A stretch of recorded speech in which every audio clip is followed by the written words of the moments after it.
Shri Radha Krishna centre में आप सभी का स्वागत है। आप सभी ग्रुप मेंबर्स का स्वागत है। हमने पिछले सत्र में पढ़ा था कि श्रीमद् भगवद गीता एक आध्यात्मिक ग्रंथ है। हमने पिछले सत्र में देखा था कि पाप और पुण्य ये धार्मिक ग्रंथों में हम जो सीखते हैं, हम जो धार्मिक विधियां करते हैं, उससे हमें पुण्य की प्राप्ति होती है। जो हम धर्म अनुकूल के कार्य करते हैं, उससे हमें पुण्य की प्राप्ति होती है। मगर हम जब धर्म विरुद्ध के कार्य करते हैं, उससे हमें पाप की प्राप्ति होती है। तो जो धर्म अनुकूल कार्यों को पुण्य करना है, हमने उसके बारे में चर्चा की थी। पुण्य कर्मों की वजह से हमें बहुत सारी सुख सुविधाओं की प्राप्ति होती है, बहुत सारे लग्जरीज आइटम्स की प्राप्ति होती है। हम उससे हमारे जीवन को बेहतर बनाने की, लाइफस्टाइल को, स्टेटस को बेहतर बनाने की कोशिश करते हैं। पाप करने से हमें कई प्रकार के दुख भुगतने पड़ते हैं। जैसे कि हमने मेन 7 प्रकार के दुख देखे: जन्म, मृत्यु, जरा, व्याधि, आदि दैविक, आदि भौतिक और आध्यात्मिक। जीवन के साथ भी, जिंदगी के साथ भी, जिंदगी के बाद भी हमको दुख भुगतने पड़ते हैं। तो ऐसे कई सारे हमने पाप कर्म किए हुए हैं, जिससे हमें इन सारे दुखों और संकटों का सामना करना पड़ता है। मगर पुण्य कर्म हमें कभी भी पाप कर्मों को नहीं काटते। पुण्य कर्म एक जमा हो जाते हैं और उससे हमें लाभ मिलता है, रिलीफ मिलता है, फैसिलिटीज मिलती है, और पाप कर्म भी हमें भुगतने पड़ते हैं। जैसे कि मैंने हमेशा कहा है, कोई अगर व्यक्ति बीमार हो तो उसको अच्छा डॉक्टर की उपलब्धि, हॉस्पिटल में भरने के लिए बिल के पैसे की उपलब्धि, ये सब पुण्य कर्मों का फल होता है। मगर जो बीमारी है वो हमें भुगतने पड़ती है, पाप कर्म किए हुए हैं। तो इस तरह से जो हमको पुण्य कर्मों का फल होता है, वो एक फैसिलिटी की तरह होता है, to facilitate to suffer sins. पुण्य कर्म क्या होते हैं? Just a relief from suffering the sins, but suffering doesn't go. Suffering जाता नहीं है, दुख भुगतना कम नहीं होता, दुख भुगतना बंद नहीं होता, दुख भुगतना ही पड़ता है। जैसे अगर बाहर गर्मी है तो गर्मी भुगतनी ही पड़ती है, मगर एसी थोड़ा रिलीफ देता है। तो हम जिस सुख को बहुत सुख समझते हैं, हम उस सुख का जिंदगी भर प्रयास करते हैं, वो सुख सिर्फ हमें टेम्पररी सुख देता है, जिसकी वजह से हम थोड़ा आराम महसूस कर सकते हैं। थोड़ा दुख में रिलीफ महसूस करने की वजह से हम इसी को सुख मानते हैं और इसी को जीवन का उद्देश्य बना देते हैं। मगर हमें थोड़ा आगे चलकर सोचना होगा कि अगर मेरे ऊपर दुख या संकट आए ही नहीं, दुख और संकट में कभी पड़ूं ही नहीं, हमेशा से शाश्वत परमानंद की प्राप्ति करो। अगर शाश्वत परमानंद की प्राप्ति करनी है तो मुझे आध्यात्मिकता की ओर चलना होगा। आध्यात्मिकता की ओर जाने से मुझे शाश्वत सुख की प्राप्ति होती है।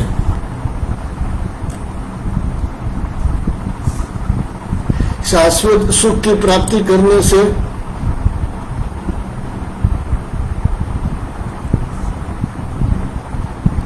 मुझे परम आनंद की प्राप्ति होती है। परम आनंद की प्राप्ति में मैं हमेशा हर जन्म आनंद की प्राप्ति कर सकता हूँ। ये परम आनंद की प्राप्ति सिर्फ आध्यात्मिकता में होती है, सिर्फ आध्यात्मिक जगत में मिलती है, और इस नश्वर जगत में हमें उस परम आनंद की प्राप्ति नहीं हो सकती। तो इसलिए हमें आध्यात्मिकता की ओर बढ़ना है। और हमने ब्रेकिंग न्यूज दिया था, श्रीमद् भगवद गीता एक आध्यात्मिक ग्रंथ है, जिसमें आपको शाश्वत परम सुख पर शाश्वत परम आनंद की प्राप्ति होगी, जो कि सच्चा सुख है, true happiness. When we say that in English, if you want true happiness, जो रियली सही मायने में आनंद है, वही सही मायने का आनंद आपको श्रीमद् भगवद गीता में, और आध्यात्मिक ग्रंथ होने की वजह से आध्यात्मिकता में आपको वो आनंद प्राप्त हो सकता है। इस आध्यात्मिक शाश्वत आनंद की प्राप्ति का मार्ग इस श्रीमद् भगवद गीता में बताया गया है। इसलिए हम इस ग्रंथ को आपके सामने प्रस्तुत कर रहे हैं कि थोड़ा सा जो दुख है, आपको बहुत सारा दुख है, बहुत सारे संकट है, अगर मैं क्या आपको हेल्प करूं तो एक आध संकट में आपको हेल्प कर सकता हूं, बट मेरे सामने तो 15-20 हजार 1200 संकट सामने खड़े हैं। तो अगर मैं आपको आध्यात्मिक ज्ञान देता हूं तो आपके सारे संकट, सारे दुख नष्ट हो जाएंगे और आपको परम आनंद की प्राप्ति होगी। इस हेतु से मैं अगले स्लाइड पे चलता हूं। मैं फिर से आपका श्री राधा कृष्ण सेंटर में स्वागत करता हूं और हम समझने की कोशिश करते हैं श्रीमद् भगवद गीता को कि हमें भगवद गीता सीखने से क्या क्या लाभ हो सकते हैं, भगवद गीता कौन सी सीखनी चाहिए, भगवद गीता को सीखने की पात्रता क्या है। हम इन दो चीजों पर आज चर्चा करेंगे और इस भगवद गीता के original, what is the origin of Bhagavad Gita, Bhagavad Gita कहाँ से आई है, इसको समझने का प्रयत्न करते हैं। तो हम इसको समझने से पहले हमारे गुरु परंपरा जो है उनकी प्रार्थना करते हैं। ओम अज्ञानतिमिरान्धस्य ज्ञानाञ्जनशलाकया चक्षुरुन्मीलितं येन तस्मै श्री गुरवे नमः।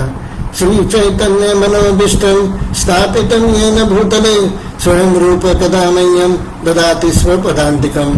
वन्देऽहं श्रीगुरो श्रीयुतपदकमलं श्रीगुरुन् वैष्णवाश्च श्रीरूपं साग्रजातं सहगणरघुनाथान्वितं तं सजीवं साद्वैतं सावधूतं परिजनसहितं कृष्णचैतन्यदेवं श्रीराधा कृष्णपादान् सहगणललिता श्रीविशाखान्विताश्च। हे कृष्णा करुणा सिन्धु दीनबन्धु जगत्पते गोपेश गोपिका कान्त राधाकान्त नमोस्तुते।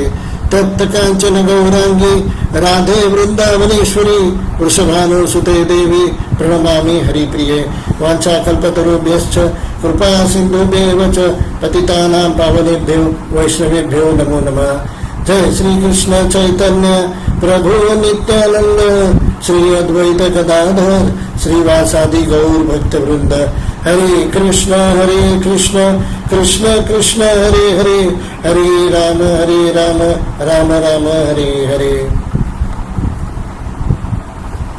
इन सभी प्रणाम मंत्र के पश्चात हम श्रील प्रभुपाद जी, जो हमारे इस्कॉन के फाउंडर आचार्य हैं, जिन्होंने इस्कॉन संस्था की स्थापकाचार्य है, तो उनके जिन्होंने इस्कॉन की स्थापना की है, उनका हम प्रणाम मंत्र कहते हुए आगे बढ़ते हैं। नमो विष्णुपादाय कृष्ण प्रेष्ठाय भूतले श्रीमते भक्ति वेदांत स्वामी इति नामिने। नमस्ते सरस्वते देवे गौरवाणी प्रचारिणे निर्विशेष शून्यवादी पाश्चात्य देशतारिणे। श्रील प्रभुपाद की जय। तो हम समझने की कोशिश करते हैं कि श्रीमद् भगवद गीता का मूल कहाँ है। ये संस्करण या ये श्रीमद् भगवद गीता की रचना किसने की है, किससे हुई है, सब हम आज डिटेलिंग चर्चा करेंगे। हरे कृष्ण। तो श्रीमद् भगवद गीता का हम थोड़ा टेक्निकल इंट्रोडक्शन परिचय देते हैं। कितने अध्याय हैं भगवद गीता में? 18 अध्याय हैं। कितने श्लोक हैं? 700 श्लोक। कितनी आवाजें, कितने लोगों ने भगवद गीता कही? 4 लोगों ने कही।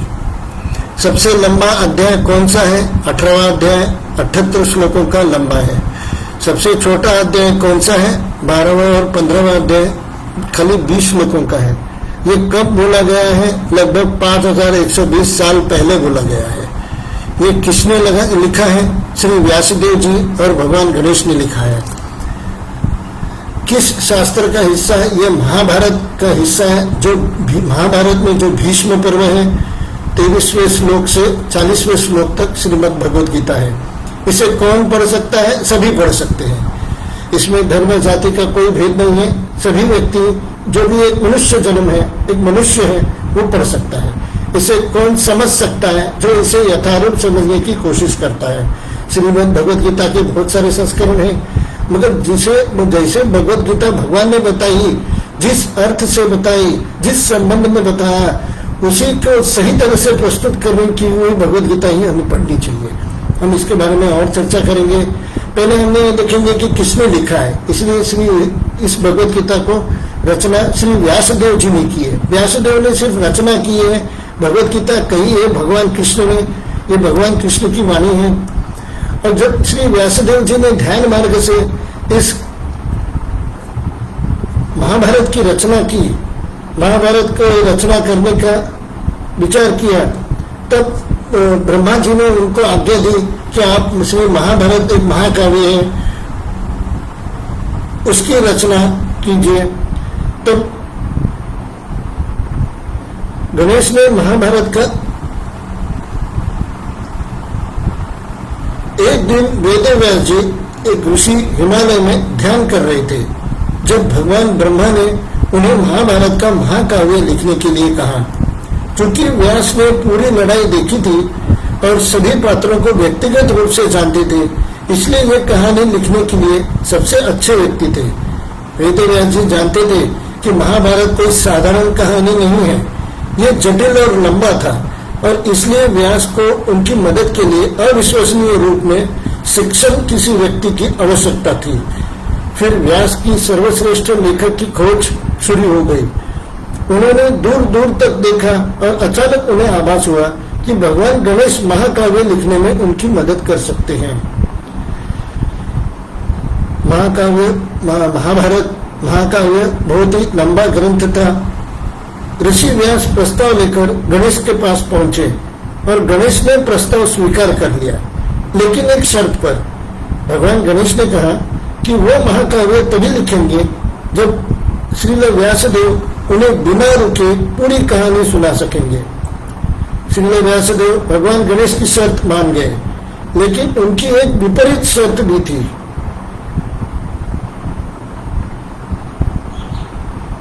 उन्होंने कहा कि भगवान गणेश कथानक के वाक्य को पूरी तरह समझे बिना नहीं लिखेंगे। जैसे जैसे श्री व्यासदेव जी महाभारत सुनाते जाएंगे, भगवान गणेश उसे लिखते जाएंगे, मगर एक शर्त, विपरीत शर्त थी कि पहले भगवान गणेश इसे समझेंगे, सोचेंगे, समझेंगे और समझ में आए तो इसे लिखेंगे। गणेश ने व्यास जी की शर्त, भगवान गणेश ने श्री व्यासदेव जी की शर्त मान ली और महाभारत का लेखन शुरू हुआ। भगवान गणेश लिखने में बेहद तेज थे और उन्होंने महाकाव्य को अधिक गति से लिखा, लेकिन ऋषि व्यास जी की बुद्धिमत्ता और बुद्धि प्रबल रही। आखिर कैसे? व्यास जी जानबूझकर बीच बीच में कुछ जटिल वाक्य डालते थे, जिससे भगवान गणेश को रोकने के लिए मजबूर होना पड़ता था, और महाकाव्य लिखना जारी रखने से पहले उन्हें समझ में व्यासदेव जी बताते गए और भगवान गणेश लिखते रहे। मगर व्यासदेव को थोड़ा भी सुस्ताने का समय मिल नहीं रहा था, तो श्लोक व्यासदेव भगवान विष्णु के अवतार थे। व्यासदेव जी को महाकाव्य तुरंत ही ध्यान मार्ग में समझ में आ रहा था, श्लोक उनके तैयार हो जाते थे। मगर भगवान गणेश इतने बुद्धिमान थे, अति तीव्रता से वो लिख रहे थे, अति शीघ्र गति से वो लिख रहे थे। श्री व्यासदेव जी को थोड़ा भी सुस्ताने का समय नहीं मिलता था। तब व्यासदेव जी कुछ ऐसे इतने कठिन श्लोक बताते थे कि भगवान गणेश को सोचने पर मजबूर हो जाते थे। इसी तरह से भगवान गणेश ने, श्री व्यासदेव जी ने महाभारत बताई और भगवान गणेश ने इसे लिखी। इसमें 3 साल लग गए। तो हम समझ सकते हैं कि श्रीमद् भगवद गीता, ये जो ग्रंथ है, श्री व्यासदेव जी जो विष्णु के अवतार है, जिन्होंने महाभारत का युद्ध देखा हुआ है, उन्होंने लिखा है। और भगवान गणेश ने, उन्होंने रचना, श्री व्यासदेव जी ने इसकी रचना की है और भगवान गणेश ने इसे लिखा है। मगर भगवान गणेश ने कैसे लिखा? जो व्यासदेव जी ने बताया वैसे ही नहीं लिखा। पहले उन्होंने सोचा, इसको समझा, समझने के बाद इसको माना कि यही सत्य है, तब जाके उन्होंने महाभारत काव्य लिखा। तो जो ये हम भगवद गीता पढ़ रहे हैं, ये श्री व्यासदेव जी की रचना है और भगवान गणेश ने इसे लिखा हुआ है। हम अगले स्लाइड पे चलते हैं। हम इसमें देखते हैं कि श्रीमद् भगवद गीता, हम कहते हैं कि भगवान कृष्ण की वाणी है। तो श्रीमद् भगवद गीता में 18 अध्याय 700 श्लोक है। मगर भगवान श्री कृष्ण ने इसमें से 574 श्लोक का उच्चारण किया है। 574 श्लोक भगवान श्री कृष्ण ने कहे हैं।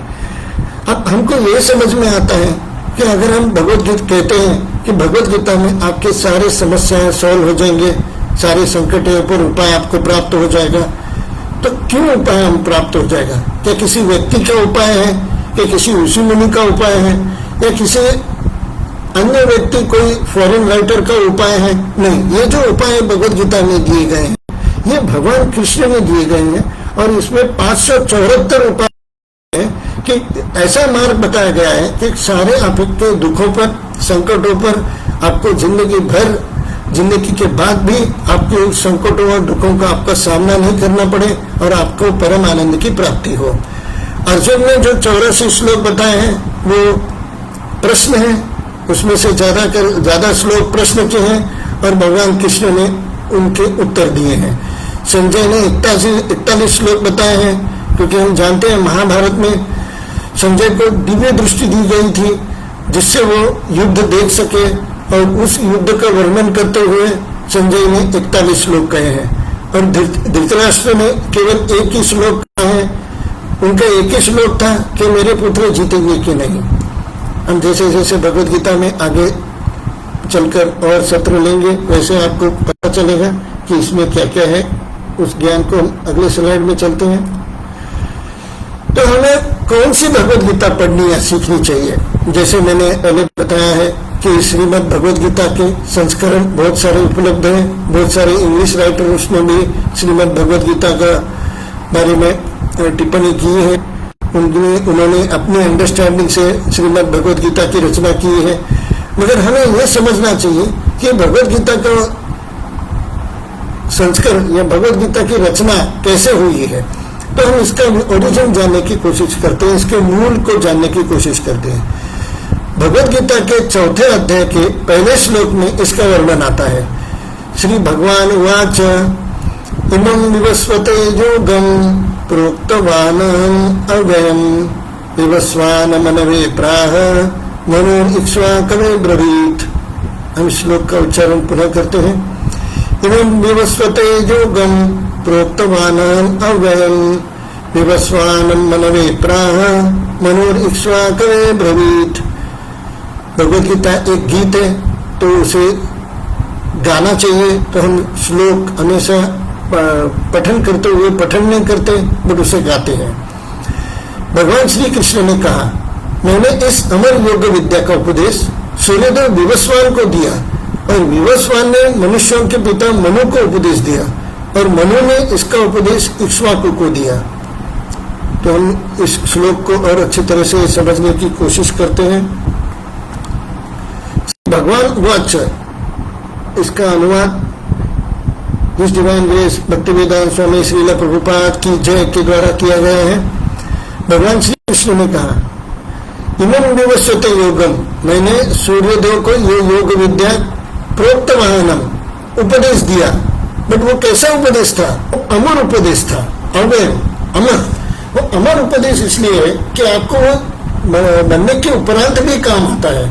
अगर हम कार लेते हैं, फ्लैट लेते हैं, जो भी पुण्य कर्मों की वजह से हम इसकी फैसिलिटी को यूज करते हैं, वो सिर्फ इसी भौतिक जगत में हमें काम आता है।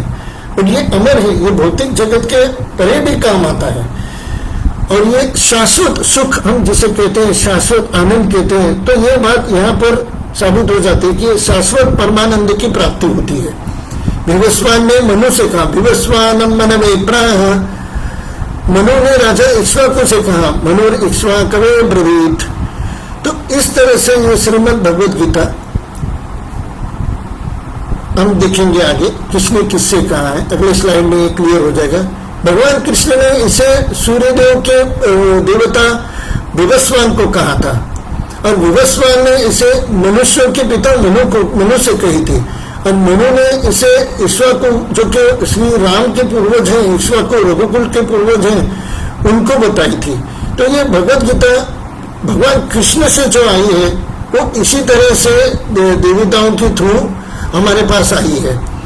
भगवान श्री कृष्ण की बताई हुई भगवत गीता किसी व्यक्ति के पास थ्रू नहीं आई है, वो देवताओं की तरफ से आई है। भगवान श्री कृष्ण ने जो इक्ष्वाकु आज से 20,05,000 वर्ष पूर्व मनु ने इक्ष्वाकु को बताई थी, और आज से 12,04,00,000 वर्ष पूर्व विवस्वान सूर्यदेव ने मनु को बताई थी, और इससे भी पहले भगवान श्री कृष्ण ने विवस्वान को बताई थी। तो जैसे कि हम समझते हैं देवी देवता सूर्यदेव की उपासना करते हैं, हम ये यहाँ पे हमको ये समझ में आ रहा है कि सूर्यदेव एक पोस्ट है, सूर्य ग्रह है, उसका एक पोस्ट है देवता, और सूर्य के देवता विवस्वान है। हम इसके बारे में और चर्चा आगे करेंगे। अभी इतना भगवद गीता बताने के पश्चात ये भगवद गीता लुप्त हो गई, इसका ज्ञान लुप्त हो गया। इक्ष्वाकु के बाद भगवद गीता की जो रचना की थी, जो ज्ञान लोगों में प्रकाशित किया था, वो आगे जाकर लुप्त हो गया। तो आगे जाकर लुप्त होने की वजह से भगवान श्री कृष्ण ने ये 5,200 वर्ष पूर्व फिर से अर्जुन को बताई। जो भगवद गीता का ज्ञान है वो दुखों पर उपाय है। भगवान कृष्ण परम दयालु है, परम करुणा है उनमें। वो करुणावश ये नहीं देख सकते कि जो व्यक्ति, जो मनुष्य उनके अंश हैं, उनके अंश होते हुए भी वो दुख भोग रहे हैं। ये भगवान श्री कृष्ण के मन में करुणा आती है, इसलिए वो फिर से उन्होंने अर्जुन को 5,200 वर्ष पूर्व ये श्रीमद् भगवद गीता बताई। हिंदू ब्रह्मांड के विज्ञान में मनवंतर मानव जाति के पूर्वज मनु की अवधि शासन काल या उम्र की पहचान करने वाला एक चक्रीय काल है। जैसे कि मनु हमने कहा, मनुष्य के पिता मनु, तो हम मनु के वजह से मनवंतर को जानने की कोशिश करते हैं। प्रत्येक मनवंतर में 7 ऋषि, कुछ देवता, एक इंद्र, एक मनु और राजा मनु के पुत्र बनते हैं और नष्ट होते हैं। मनु आते हैं और नष्ट हो जाते हैं। प्रत्येक मनवंतर उस मनु द्वारा प्रतिष्ठित है जो उस पर शासन करता है, जिनमें से हम वर्तमान में 14वें मनु में से 7वें मनवंतर में है, जिस पर वैवस्वत मनु का शासन है। हर एक मनु एक काल के लिए हम पर राज्य करता है, और हम पर राज्य अगर कोई कर सकता है तो वो मनु कर सकता है। कोई मिनिस्टर या कोई प्राइम मिनिस्टर या किसी देश का प्रेसिडेंट या किसी देश का राजा, वो इस राज्य को नहीं चला रहा है, हमारे राज्य को चला रहा है मनु। और इस 14 मनु में से हम 7वें मनु में हैं, जो एक समय काल तक वैवस्वत मनु हमारे ऊपर शासन कर रहे हैं। हम अगर 14 मनुओं का नाम देखें तो ये हमारे 14 मनुओं का नाम है। जैसे कि मनु ने भगवान के सूर्यदेव से कहा, सूर्यदेव ने मनु से कहा, मनु ने इक्ष्वाकु से कहा। तो इस मनु के बारे में हम थोड़ा जानकारी ले रहे हैं, क्योंकि आज इस जगत में, हमारे जगत में जो राज्य कर रहे हैं, राज कर रहे हैं हम पर, वो वैवस्वत मनु कर रहे हैं। हरे कृष्णा। अगली स्लाइड पे चलते हैं। श्रीमद् भगवद गीता में हम देख रहे हैं योगम ये शब्द आया है इस श्लोक में 4.1 में, इमं विवस्वत योगम। तो ये योगम शब्द का अर्थ हम समझने की कोशिश करते हैं। परमेश्वर के साथ अपने संबंध की विद्या को या परमेश्वर से कनेक्ट करने की विद्या को योग कहा जाता है। क्षमा कीजिएगा, इधर वर्ड जरा गलत हुआ है, बाद में जाकर मैं इसे ठीक करूंगा। परमेश्वर के साथ अपने संबंध की विद्या को योग कहते हैं। परमेश्वर के साथ जुड़ना, उनके साथ कनेक्ट करना, किस तरह से भगवान के साथ कनेक्ट किया जाता है, उसके अगर हमें ज्ञान प्राप्त करना है तो ये भगवद गीता अत्यंत उपयुक्त है। इसलिए हमने ये भगवद गीता का संस्करण आपके सामने प्रस्तुत किया है। इसमें पूरी विधि दी गई है, क्या सही है क्या गलत है ये बताया गया है कि भगवान के साथ कनेक्ट करना इस मार्ग से गलत है, इस मार्ग से सही है। तो ये भगवद गीता में पूरी तरह से दिया हुआ है। हम देखते हैं कि भगवद गीता कौन सी पढ़नी चाहिए। भगवद गीता को गुरु परंपरा से यथारूप में ग्रहण करना चाहिए। Disciplic succession, this Bhagavad Gita should be from a disciplic succession. अब इस बात को थोड़ा समझने की कोशिश करते हैं। एक university graduate MBBS MD doctor ही एमबीबीएस की डिग्री वाले स्टूडेंट्स को सिखा सकता है। जो यूनिवर्सिटी ग्रेजुएट नहीं है, जिसने प्राइवेट कोर्स किया है, वो नहीं सिखा सकते।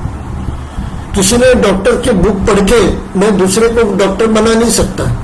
कौन सिखा सकता है? जिसने एक यूनिवर्सिटी डिग्री ली है और जिसने खुद में भी एक यूनिवर्सिटी के प्रोफेसर से सीखा हुआ है। जैसे मैं अगर एमबीए किया हूं तो मुझे सिखाने वाला कोई एमबीए ग्रेजुएट ही था जिसने यूनिवर्सिटी से एमबीए किया था, उसको सिखाने वाला एक एमबीए ग्रेजुएट था, दूसरा एमबीए ग्रेजुएट था जिसने यूनिवर्सिटी से कोर्स किया था। तो वैसे ही अगर मैंने एमबीए किया है तो मैंने सीखा किसी एमबीए से, उसने भी सीखा किसी एमबीए से, उसने भी किसी एमबीए से सीखा है। ऐसे सीखते हुए ये नॉलेज मेरे पास एमबीए का नॉलेज मेरे पास आया है। और मेरे पास अगर यूनिवर्सिटी ग्रेजुएट एमबीए की डिग्री है तो ही मैं एमबीए हूँ, अगर मैं यूनिवर्सिटी ग्रेजुएट की एमबीबीएस डिग्री है तो ही मैंने एमबीबीएस डॉक्टर हूँ, अदरवाइज मैं चीटर हूँ, ऐसे माना जाता है। तो हमने ये भगवद गीता के जो संस्करण आज बाहर निकले हैं तो वो पढ़ने के बजाय हमें इस गुरु परंपरा से यथारूप में जो भगवद गीता हमें प्राप्त हुई है वो पढ़ना चाहिए। तो श्रीमद् भगवद गीता कौन सी पढ़नी चाहिए? जो गुरु परंपरा से आती हो। ये अभी इट्स नीडलेस टू से कि ये श्रीमद् भगवद गीता भगवान कृष्ण ने बताई है, तो हमारे गुरु भगवान कृष्ण है। भगवान कृष्ण ने सूर्यदेव से मनु से इक्ष्वाकु, फिर भगवान कृष्ण से अर्जुन, फिर भगवान कृष्ण से ब्रह्मा जी ने इसका संस्करण किया। भगवान ब्रह्मा जी के बाद नारद ऋषि ने इसका संस्करण आगे लेके गए, प्रचार किया। तो इस तरह से हम देखेंगे आगे चल के डिसाइपलिक सक्सेशन कैसे है। तो हम कैसे मान लें कि गुरु परंपरा की भगवद गीता ही सही होती है? हम क्यों मानते हैं कि गुरु परंपरा नहीं होनी चाहिए? चौथे अध्याय के दूसरे श्लोक में इस चीज का वर्णन होता है। एवं परंपरा प्राप्ति इमं राजर्षो विदु स कालनेह महता योगो नष्ट परंतप। हम इस श्लोक का उच्चारण गाएंगे, पठन करेंगे नहीं, गाएंगे। एवं परंपरा प्राप्ति इमं राजर्षो विदु स कालेनेह महता योगो नष्ट परंतप। इस प्रकार ये परम विज्ञान गुरु परंपरा द्वारा प्राप्त किया गया और राजर्षियों ने इसी विधि से इसे समझा। हम हर एक वर्ड को देखेंगे। इस प्रकार ये परम विज्ञान गुरु परंपरा द्वारा प्राप्त किया है। ऐसे ही कोई परंपरा नहीं होनी चाहिए, गुरु परंपरा होनी चाहिए। एक इंग्लिश राइटर ने लिखा तो उसका देख के दूसरी इंग्लिश राइटर ने लिखा तो इसका मतलब ये परंपरा नहीं, गुरु परंपरा होनी चाहिए। ये परम विज्ञान है। Bhagavad Gita is not a philosophical mind storm. खाली दिमाग का बत्ती जलाने के लिए भगवद गीता नहीं है, फिलोसॉफी नहीं है। ये परम विज्ञान है, इससे science. What is science? It gives you the procedure of how to do it, it gives you the objective of life. विज्ञान वो होता है जो हमें विधि बताए, तो हम इसे अपनाकर हमारे जीवन को सुखकर बना सकते हैं। इसमें हम भगवान को एक्सपीरियंस भी कर सकते हैं। We can experience God by this procedure. परंपरा द्वारा, गुरु परंपरा द्वारा प्राप्त किया गया और राजर्षियों ने इसे विधि से इसे समझा है। राजर्षि यानी जो राजगद्दी चलाते हैं, किसी देश के राजा, इसे उन राजाओं ने इसी विधि से इसे समझा है।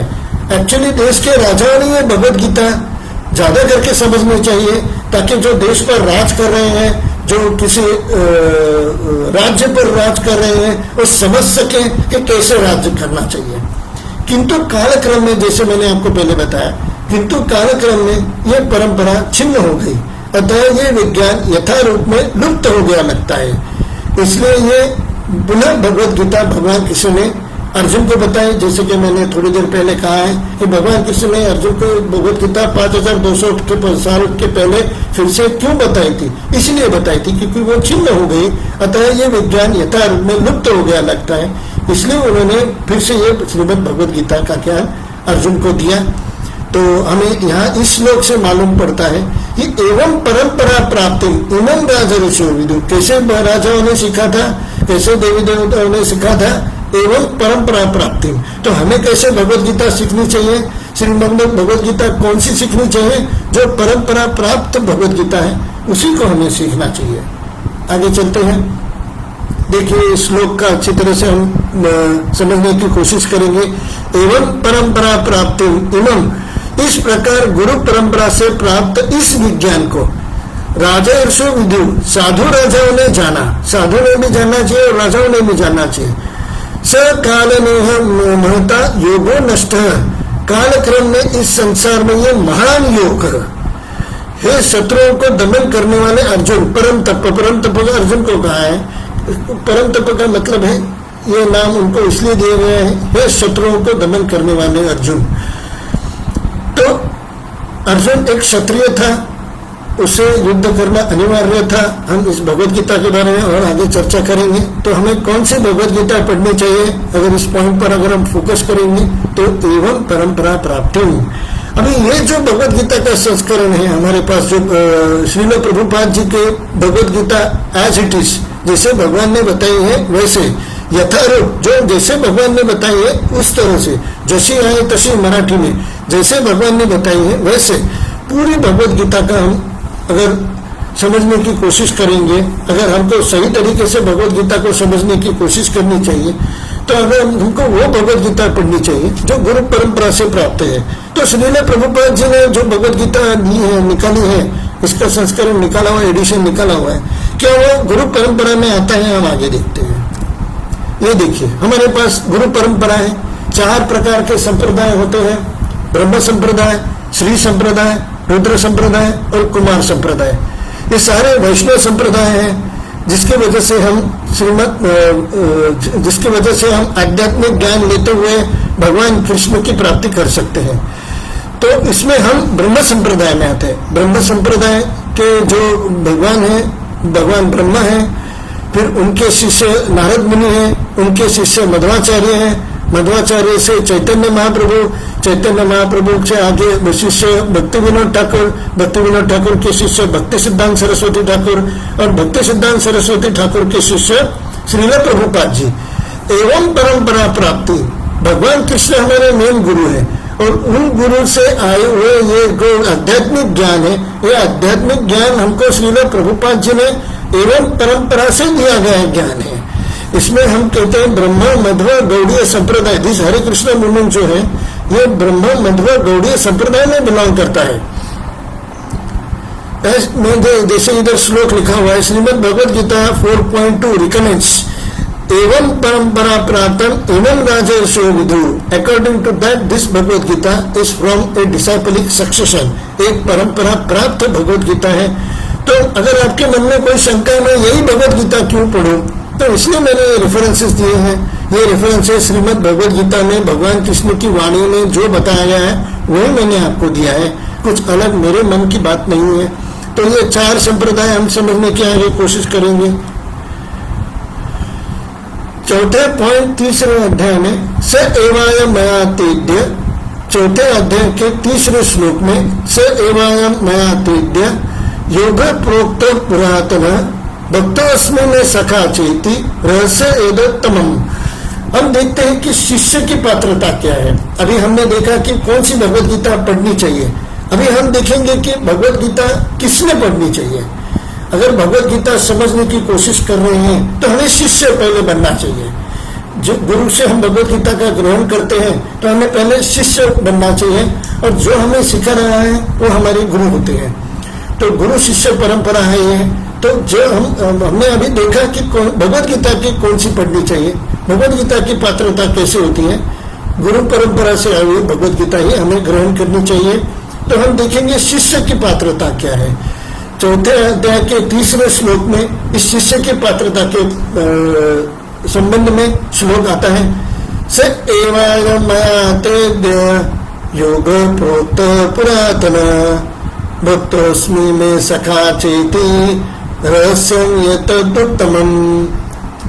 आज मेरे द्वारा वही है प्राचीन योग, यानी परमेश्वर के साथ अपने संबंध का विज्ञान तुमसे कहा जा रहा है, क्योंकि तुम मेरे भक्त तथा मित्र हो, अतः तुम इस विज्ञान के दिव्य रहस्य को समझ सकते हो। कौन भगवत गीता समझ सकता है? मैं तो भगवत गीता बहुत पढ़ता हूँ, बट मेरे को समझ में नहीं आती। सर मैं क्या करूँ, प्रभु जी मैं क्या करूँ? इसमें श्लोक का अगर हम वर्णन देखें, अनुवाद देखें, अनुवाद is given by divine grace ऐसे भक्तिवेदांत स्वामी श्रील प्रभुपाद की जय। तो ये अनुवाद अगर हम उसके समझने की कोशिश करेंगे, स एवायम महातेद्य, आज मेरे द्वारा ये प्राचीन योग प्रोक्त पुरातन, प्राचीन योग यानी परमेश्वर के साथ अपने संबंध का विज्ञान, ये संबंध का विज्ञान परमेश्वर के साथ अगर जोड़ना है, परमेश्वर के बारे में अगर जानना है, तो पहले हमको उनका भक्त होना चाहिए तथा मित्र होना चाहिए। भक्त एक विधि है, मित्र एक भाव है। क्योंकि तुम मेरे भक्त तथा मित्र हो। अर्जुन कौन था? एक भक्त था तथा मित्र था। अतः तुम इस विज्ञान के दिव्य रहस्य को समझ सकते हो। तो हम इसमें ये समझ रहे हैं कि भक्त की पात्रता, शिष्य की पात्रता क्या होनी चाहिए। शिष्य या भक्त होना चाहिए और मित्र भी होना चाहिए। भावपूर्ण भक्ति होनी चाहिए। बिना भाव के भक्ति किसी काम नहीं आती। भक्ति अगर करनी है तो प्रेम पूर्वक भक्ति करनी चाहिए। पहले आप भक्त बनने की कोशिश करेंगे, समझने की कोशिश करेंगे, भगवान से भक्ति करने की प्रयास करेंगे, मित्र में भाव रखने का प्रयास करेंगे, तब हम उस भगवद गीता को समझ सकते हैं। ये पहला क्वालिफिकेशन है। तो इस क्वालिफिकेशन को हम कैसे प्राप्त करें, हम इसे आगे देखते हैं। आध्यात्मिक जगत में भगवान के साथ 5 प्रकार के संबंध जोड़े जा सकते हैं। पहला प्रकार है शांत भाव से, जो दूसरा प्रकार है दास्य भाव से, जो हम सेवा करके कि भगवान एक राजा है और हम एक सेवक हैं। इस प्रकार से हम सेवा भाव से भी दास्य भाव में आ सकते हैं। अगर भगवान भगवद गीता के इस श्लोक में साख्य भाव का वर्णन हुआ है, तो इसी वजह से मैं आपको ये समझाने की कोशिश कर रहा हूँ कि अगर एक साख्य भाव हो सकता है, तो अन्य और कितने प्रकार के भाव हो सकते हैं। एक शांत भाव हो सकता है, सेवा करने का भाव हो सकता है। एक दास्य भाव हो सकता है, जो सिर्फ सेवा करता है कि मैं एक राजा है और मैं उनका दास हूँ। एक होता है साख्य भाव, जिसे मित्र के रूप में। दास्य भाव का उदाहरण है हनुमान जी, साख्य भाव का उदाहरण है अर्जुन। वात्सल्य भाव जैसे यशोदा माता और भगवान कृष्ण। यशोदा माता और भगवान कृष्ण में जो संबंध थे, यशोदा माता पुत्र के तरह भगवान कृष्ण से प्रेम करती थी। उनके मन में वात्सल्यता की भावना थी। वो वात्सल्यता की भावना रखकर भी हम भगवान कृष्ण की भक्ति कर सकते हैं। कौन सा भी इसमें से भाव हम चुन सकते हैं, मगर जो टॉप भाव होता है, जो सर्वप्रथम भाव जो होता है, सर्वाधिक भाव किसमें अगर हम रखना चाहते हैं, तो वो होता है माधुर्य भाव, जिसमें कॉन्जुगल भाव कहते हैं उसे इंग्लिश में। तो माधुर्य भाव में हम भगवान कृष्ण को प्रेम करते हैं। जो प्रेम भगवान कृष्ण और श्रीमती राधा रानी में होता है, वो भगवान का माधुर्य भाव में हम उनसे प्रेम कर सकते हैं। ज्यादा से ज्यादा इसमें और ज्ञान देने की आगे और कोशिश करेंगे। पहले हम देखते हैं कि इन भावों में हम भगवान की भक्ति कर सकते हैं। अगले स्लाइड में देखेंगे ब्रेकिंग न्यूज।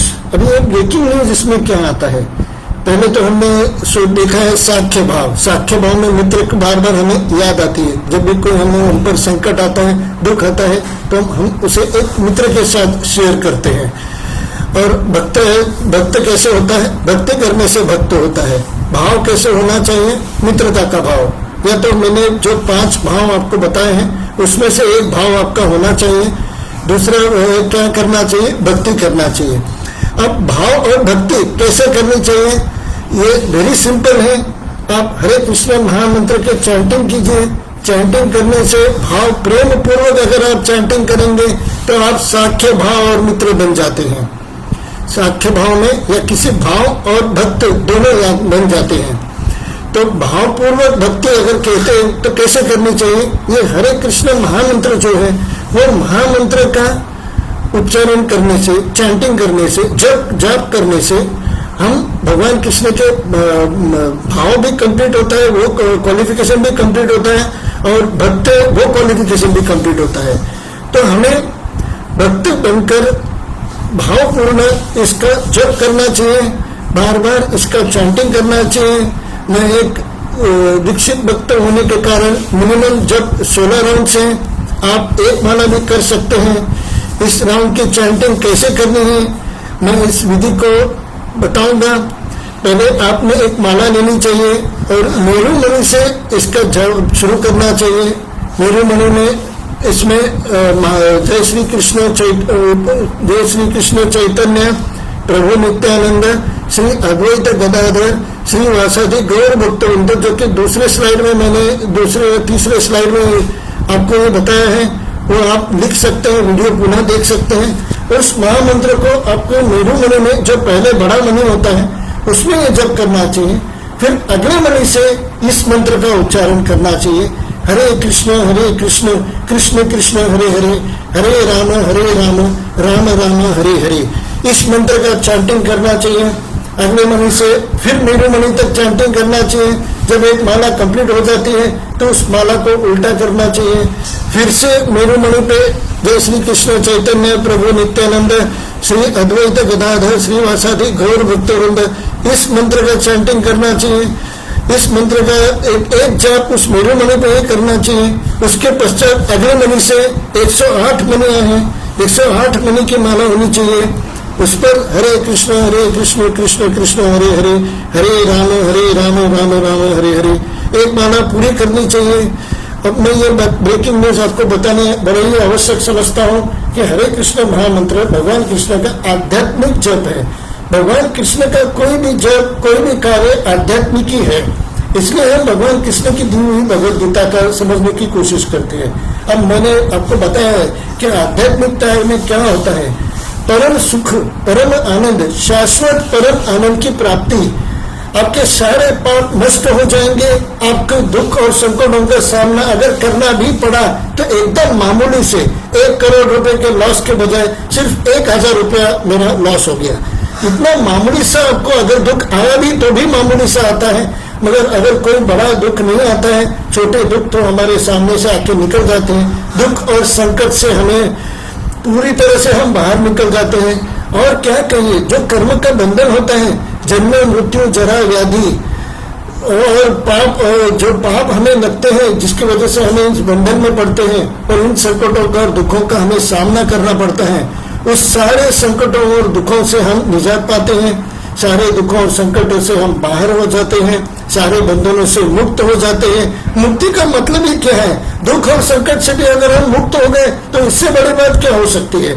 जो मुक्ति मरने के पश्चात मिले, उससे हमें मरने के बाद किसने देखा है? हम आगे और समझने की कोशिश करेंगे। बहुत से लोग ये कहते हैं, इनमें यही धारणा होती है, मरने के बाद किसने देखा है? मगर आज तो आप दुख भुगत रहे हैं ना, आज तो आप पर संकट आ रहे हैं ना, तो इस संकट पे कुछ उपाय तो होना चाहिए ना। तो क्यों ना हम इस मंत्र की चैंटिंग करें? जिसको भी समझ में नहीं आ रहा है इस मंत्र की चैंटिंग कैसे करनी चाहिए, वो मुझे फोन कर सकता है या मेरे सेंटर में आके इस मंत्र की चैंटिंग की विधिवत जब कैसे करना है जान सकता है और उसे विधि से शुरू कर सकता है। तो मैं आज इस ब्रेकिंग न्यूज पे बात आज इस सत्र को समाप्त करता हूँ। हमने यहाँ पे 2 बातों को ज्यादा समझने की कोशिश की है कि भगवत गीता पहले तो एक श्री गुरु परंपरा में होनी चाहिए और शिष्य की ये पात्रता है कि उसे भक्त भी होना चाहिए और सखा भी होना चाहिए। जैसे अर्जुन, भगवान कृष्ण ने उपदेश दिया था अर्जुन को कि मैं तुम्हें उपदेश योग विद्या का परम ज्ञान, दिव्य ज्ञान मैं तुमको दे रहा हूँ क्योंकि तुम मेरे भक्त हो और सखा हो। तो इस श्लोक से हमें ये सीख मिलती है कि हमें भक्त भी होना चाहिए, तब सखा भी होना चाहिए, तभी हम इस भगवत गीता का ज्ञान समझ सकते हैं। और भक्त होने के लिए, भावपूर्ण भक्ति करने के लिए हमारे पास कोई प्रोसीजर तो होना चाहिए। वही प्रोसीजर मैंने आपको बताया कि इस हरे कृष्ण का मंत्र का चैंटिंग अब जितना ज्यादा हो सके, जितनी ज्यादा माला पर कर सके, माला पर ही इस मंत्र का जप करना चाहिए। ये महामंत्र है, इस हरे कृष्ण महामंत्र भगवान कृष्ण का आध्यात्मिक जप है। आपके संकटों दुखों पर उपाय है, परम आनंद की प्राप्ति का मार्ग है, शाश्वत परम आनंद की प्राप्ति का मार्ग है।